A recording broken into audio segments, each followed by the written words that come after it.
नमस्कार प्यारे विद्यार्थियों। DAV model public school Sita समांगी आज की ई कक्षा में आपका स्वागत है। मैं आपकी विषय अध्यापिका आज आपको आपकी कक्षा चौथी में पढ़ाने जा रही हूँ। विषय नैतिक शिक्षा। आज हम पढ़ेंगे पाठ 17 महात्मा गांधी का भाग 2। प्यारे विद्यार्थियों, हमने पिछली कक्षा में महात्मा गांधी पाठ से भाग 1 पढ़ लिया था। उसमें हमने जाना कि उनका जन्म कब हुआ था और उनके माता पिता कौन थे और उनकी शिक्षा कहाँ प्राप्त हुई। उन्होंने वकालत की पढ़ाई के लिए विदेश भी गए थे और विदेश जाने से पूर्व उन्होंने अपनी माता को 3 प्रतिज्ञाएं भी दी थी कि वह मांस नहीं खाएंगे, मदिरा पान नहीं करेंगे और हमेशा सत्य के रास्ते पर चलेंगे। और जब वह विलायत से वकालत पढ़कर वापस आए तो उन्हें ज्ञात होता है कि उनकी माता की मृत्यु हो गई है और इस बात से उसे बहुत ही आघात होता है, बहुत ही दुख होता है। उसे लगता है कि उसके जीवन की ज्योति बुझ गई। आइए अब आगे के पाठ को जानते हैं। भारत आकर गांधी जी वकालत करने लगे। कुछ समय पश्चात एक मुकदमे की पैरवी के लिए उन्हें दक्षिण अफ्रीका जाना पड़ा। कुछ समय के बाद उन्हें एक मुकदमे के लिए पैरवी के लिए उन्हें दक्षिण अफ्रीका जाना पड़ा। वहाँ गोरे शासक भारतीयों को काला आदमी कहकर पुकारते थे। वहाँ के जो शासक, वहाँ के जो लोग थे, वहाँ भारतीयों को काला आदमी कहकर पुकारते थे तथा उनके साथ अपमानजनक व्यवहार भी करते थे, उनके साथ दुर्व्यवहार करते थे। एक बार एक अंग्रेज ने गाड़ी के प्रथम श्रेणी के डिब्बे से इनको सामान समेत बाहर प्लेटफॉर्म पर धकेल दिया था। एक बार गांधी जी को वहाँ के जो गोरे लोग थे, वहाँ के जो दक्षिण अफ्रीका के जो लोग थे, वह एक प्रथम श्रेणी के डिब्बे से इनको वहां से सामान समेत बाहर प्लेटफॉर्म पर ही ढकेल दिया था, क्योंकि उस समय भारतीय काला आदमी गोरी जाति के साथ प्रथम श्रेणी में यात्रा नहीं कर सकता था, क्योंकि वहां के जो लोग थे वह भारतीयों के साथ अपनी गोरी जाति के साथ प्रथम श्रेणी में यात्रा करना भी अब अपमानजनक समझते थे। इसलिए उन्होंने गांधी जी को प्रथम श्रेणी के जो डिब्बे थे वहां से उन्हें प्लेटफॉर्म पर ही धकेल दिया। गांधी जी ने इस अन्याय को मिटाने के लिए सत्याग्रह किया। उन्होंने इस अन्याय को मिटाने के लिए सत्याग्रह किया। अफ्रीका के गोरे शासकों को अपने नियम बदलने पड़े। जब गांधी जी ने इस बात का विरोध किया तो वहाँ के जो अफ्रीका के जो गोरे शासक थे उन्होंने यह नियम बदलना उनको पड़ा। इन सत्याग्रहों की कीर्ति जब इन सत्याग्रह की बात भारत में पहुंची तो यहाँ की जनता में जागरण आने लगी। यहाँ की जो जनता, यहाँ के जो लोग हैं, उनमें जागरूकता आने लगी। भारत लौटकर गांधी जी ने कांग्रेस की बागडोर संभाल ली। जब वह भारत लौटे तो उन्होंने कांग्रेस की बागडोर संभाल ली और देश विरोधी काले कानून का विरोध किया। और उन्होंने क्या किया, जो देश विरोधी जो काले कानून था उनका उन्होंने कट्टर विरोध किया। नमक पर टैक्स बढ़ाने जाने पर उन्होंने नमक सत्याग्रह करने के लिए डांडी नाम के स्थान की ओर कूच किया और वहां नमक बनाकर सरकार के काले कानून को जनहित में तोड़ा। उन्होंने नमक पर जो टैक्स बढ़ा दिए थे उन पर सत्याग्रह करके वहां डांडी नाम के एक स्थान है, वहां नमक बनाकर इस कानून का विरोध किया, इसे तोड़ा। अन्याय को सहना पाप है, ऐसा बोलते हुए उन्होंने अन्यायी सरकार से असहयोग किया और जनता को भी ऐसा करने को कहा। उन्होंने अन्याय सहना पाप है ऐसा कहते हुए सरकार के साथ भी उन्होंने ऐसा किया और जनता को भी कहा कि अन्याय बिल्कुल भी नहीं सहना चाहिए।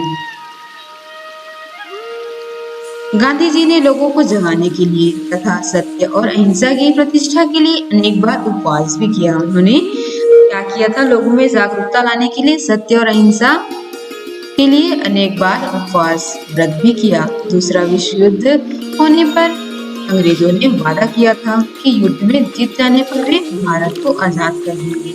उन्होंने वादा किया था कि यदि वह विश्व युद्ध जीत जाएंगे तो भारत को आजाद कर देंगे, भारत छोड़कर चले जाएंगे।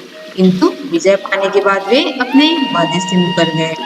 गांधी जी ने उन पर विश्वास करके इस युद्ध में अंग्रेजों का साथ दिया था। अंग्रेजों के इस विश्वासघात पर गांधी जी को बहुत दुख हुआ। जब उन्होंने विश्वासघात किया तो उन्हें बहुत दुख हुआ और क्या किया, उन्होंने 9 अगस्त 1942 को अंग्रेजों भारत छोड़ो का नारा लगाते हुए भारतीयों को करो या मरो आंदोलन में कूद पड़ने का आह्वान दिया। अब उन्होंने जब विश्वासघात किया तो भारत छोड़ो आंदोलन का नारा लगाते हुए सभी लोगों को करो या मरो आंदोलन में शामिल होने के लिए आह्वान दिया। इस आंदोलन में हजारों देशभक्त जेलों में डाल दिए गए। अब आंदोलन शुरू हुआ तो अंग्रेजों ने हजारों लोगों को जेलों में डाल दिए, परंतु यह आंदोलन कम नहीं हुआ, वह दिन प्रतिदिन बढ़ता गया। अंत में विवश होकर अंग्रेजों ने 15 अगस्त 1947 को भारत को 2 भागों में बांट दिया। उन्होंने अंत में जब हार गए तो उन्होंने क्या किया, 15 अगस्त 1947 को भारत को 2 भागों में विभाजित कर दिया। कौन कौन से, भारत और पाकिस्तान, और शासन की जो बागडोर है वो भारतीयों तथा पाकिस्तानियों के हाथ में दे दी। हमारे देश का विभाजन किसने किया, अंग्रेजों ने, एक भारत और दूसरा पाकिस्तान। इस विभाजन का फल देश के दोनों भागों को सांप्रदायिक दंगों के रूप में भोगना पड़ा था। इस विभाजन से दोनों तरफ के जो लोग हैं उसको दंगे फसाद, लड़ाई झगड़ों के रूप में भोगना पड़ा। भारत में हुए दंगों को शांत करने के लिए गांधी जी को अनशन करना पड़ा। अब इस सांप्रदायिक दंगे को शांत करने के लिए, कम करने के लिए गांधी जी ने अनशन पर बैठ गए। उन्होंने अनशन यानी कि बिना अन्न जल ग्रहण किए अनशन पर बैठ गए दंगों को रोकने के लिए। 30 जनवरी 1948 को जब वे प्रार्थना सभा में सम्मिलित होने के लिए जा रहे थे तो नाथूराम गोडसे ने 3 गोलियां चलाकर उनकी हत्या कर दी। जब प्रार्थना सभा में सम्मिलित होने के लिए गांधी जी जा रहे थे 30 जनवरी 1948 को तो नाथूराम गोडसे ने उनकी हत्या कर दी। उनकी मृत्यु पर अल्बर्ट आइंस्टीन ने कहा था, एक दिन दुनिया यह विश्वास नहीं कर पाएगी कि सचमुच में हाड़ मांस का कोई गांधी यहाँ रहता था। अल्बर्ट का कहना था कि एक दिन यह दुनिया, यह संसार यह विश्वास ही नहीं कर पाएगी कि एक व्यक्ति जो पूरे अंग्रेज सरकार को हिला दिया, उनको भारत छोड़ने पर मजबूर कर दिया, ऐसा भी व्यक्ति यहाँ इस संसार में रहता था। गांधी नाम का कोई ऐसा भी व्यक्ति यहाँ रहता था जो अंग्रेजों को भारत छोड़ने पर मजबूर कर दिया, ऐसा अल्बर्ट आइंस्टीन का कहना था। अब बर्नार्ड शॉ के शब्दों में, बर्नार्ड शॉ ने क्या कहा, गांधी जी की हत्या यह दिखाती है कि अधिक अच्छा होना कितना खतरनाक है। अब बर्नार्ड शॉ ने, उनका कहना था कि गांधी जी की हत्या से हमें यह दिखता है, यह पता चलता है कि अधिक अच्छा होना भी कितना खतरनाक है, कितना संकटपूर्ण है, क्योंकि व्यक्ति को अत्यधिक अच्छा बिल्कुल नहीं होना चाहिए। उनकी अच्छाई के कारण ही गांधी जी की मृत्यु हुई, ऐसा उनका कहना था। तो प्यारे विद्यार्थियों, हमने आज गांधी जी के जीवन के बारे में जाना, के जीवन में जो घटनाएं घटी और उन्होंने हमारे देश के लिए जो त्याग समर्पण किया और उन्होंने हमारे भारत देश को आजाद कराने के लिए कौन कौन से कार्य किए, यह भी हमने इस पाठ के माध्यम से जाना।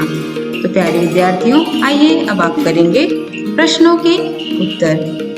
पहला, महात्मा गांधी दक्षिण अफ्रीका क्यों गए थे, वहां जाकर उन्होंने क्या किया।